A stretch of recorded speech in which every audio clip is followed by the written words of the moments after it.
This is the Randi Rhodes Show on 960 KNEW and online at 960KNEW.com. Okay, welcome back to Easy Answers. This is the Conservative Quiz Show. It's the show where the answer is plainly obvious and our contestant tries everything he does to avoid it. Our contestant today, you know him, you love him, you can't get enough of him, even though there's plenty to go around. It's Rush Limbaugh, folks. Welcome, Rush. It is practically impossible to beat Santa Claus. Well, luckily it's just you this time, Rushbo. Here's your question. There is a shooting. What commonly available weapon might have been involved? Here's a clue. Keyword is shooting, Rush. Might there have been a better outcome if there had been a marriage? About as wrong as you can get, but that's great. Keep avoiding the obvious. Okay, next question here. How could we have prevented this shooting? Again, shooting is the operative word. Could we talk about the damage that decades of liberalism have done? That answer is so wrong that you are right. Now, one more shot at this, Rush. That's why I get paid the big bucks. Okay, the obvious answer rhymes with bun. And you do know about buns, don't you? Whether they're on your fourth wife or a breakfast table. Okay, bun. That's your clue. The obvious answer rhymes with it, and it begins with G.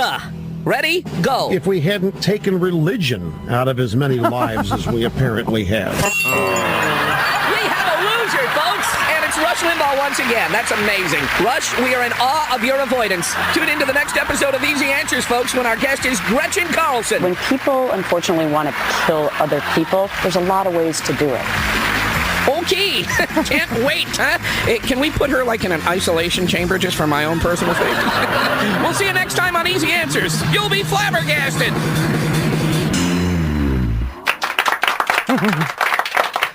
Now, what do you think is motivating the right wing to tell the American people that they are so irresponsible and so disposable and so useless that 47% of you shouldn't even matter?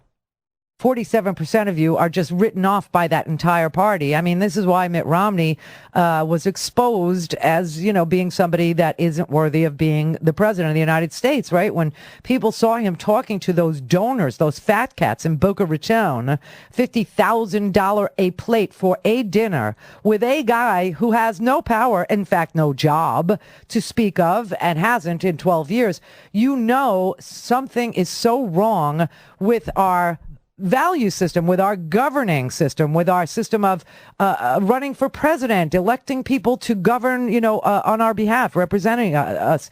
You know, New York Magazine is calling it a mass movement for millionaires. The New York Times, Paul Krugman, calls the whole idea of what's going on in this country, hey, sacrifices for the little people. There's this group out there now, and they're just one of many, but they're called Campaign to Fix the Debt.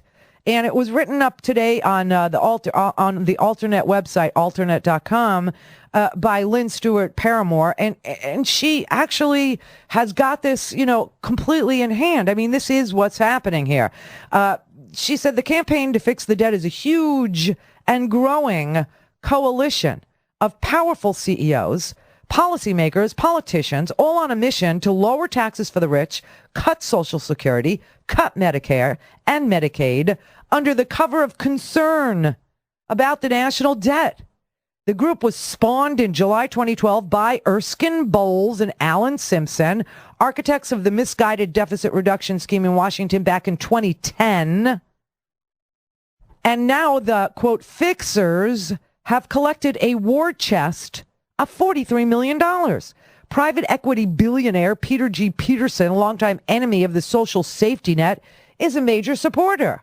This new Wall Street movement, which includes Republicans and plenty of Democrats, is hitting the airwaves, hosting roundtables, gathering at lavish fundraising, events, hiring public relations experts, traveling around the country to push their agenda.